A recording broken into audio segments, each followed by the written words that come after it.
much brighter than what perhaps it has, frankly, in the 10 years that we've been doing these Newsgeist conferences and talking about some of these great challenges. But it turns out we can learn a lot, not just from our own industry, but looking at other industries that have gone before us and had this kind of transformation. And that's the talk we're going to hear to close our night tonight from Erin Miller. She looks back at 2 decades of the music industry that went through tremendous disruption as digital technology really transformed it. What can we learn from that industry to inform what our future looks like?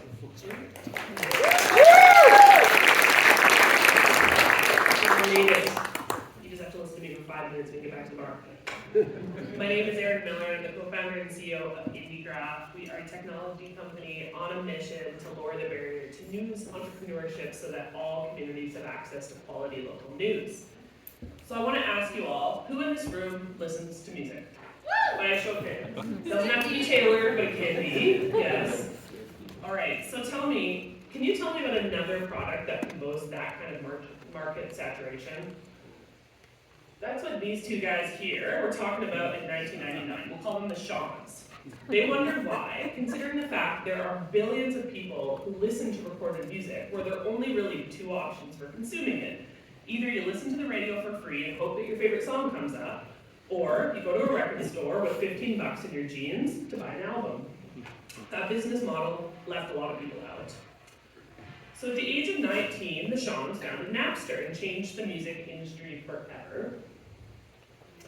All of a sudden, we can circumvent the record labels, the gatekeepers, and share music with each other. You guys remember this? Isn't it exciting? Yeah, and we can do it all for free. We can find all this stuff and discover new kinds of music and who inspired who. This is me at 17 when this was all happening. I was in a band with my brother. We lived in a small town with our single mom, and we did not have a lot of $15 kicking around to spend on albums. But we wanted to be musicians. We wanted to be performing musicians, and there really was only 2 ways. This guy, he surpassed the Beatles for the most album sales in the aughts. That was one way. Or we could become a hobbyist with a day job. There was only about 30,000 people in the world estimated at that time that were making a living as a recording artist. So my brother and I went to music school, and the Shawns went to the Senate to face off with Metallica. It turned out that the record labels did not see Napster's astounding growth as an exciting new market to be monetized. They saw it as theft, and within 2 years, Napster was shut down. But the business model was already totally screwed. Napster had forced the unbundling of the album. Apple was selling individual songs for $1.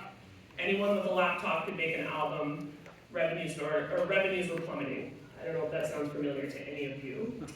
Then record labels made a smart move. They cut a really big deal with this new company called Spotify, this new licensing deal. And this company was figuring out how to get people to pay for music distributed on the internet. That little skinny green wedge there was the start of those revenues.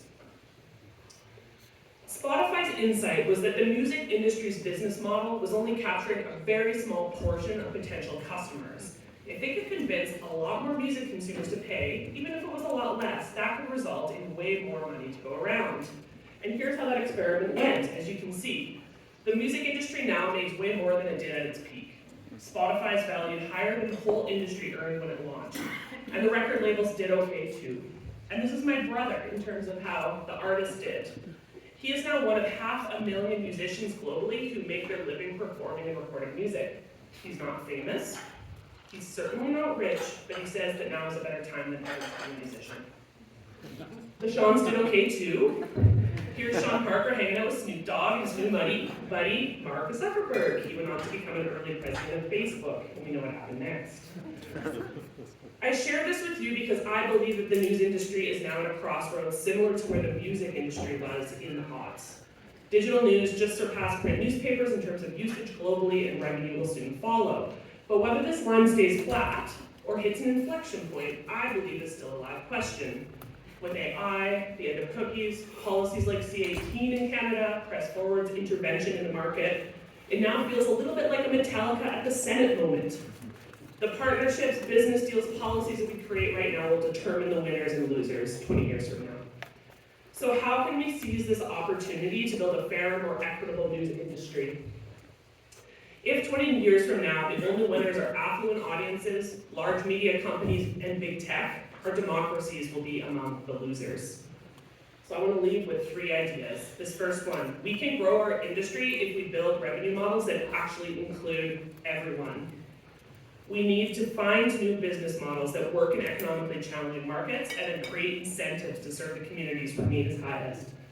Second, Sue, you said it really well, we need to create the conditions in which the emerging middle class of journalist entrepreneurs can succeed. They have already arrived and are creating impact in the community, but they are doing it in spite of a world where the local news they are doing it in spite of the fact the infrastructure, the tools, the funding models, the policies are built for a world where local news was dominated by large media companies.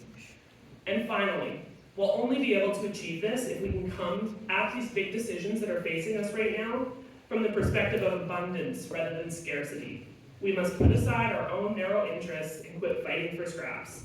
We need to work together if we want a bigger pie.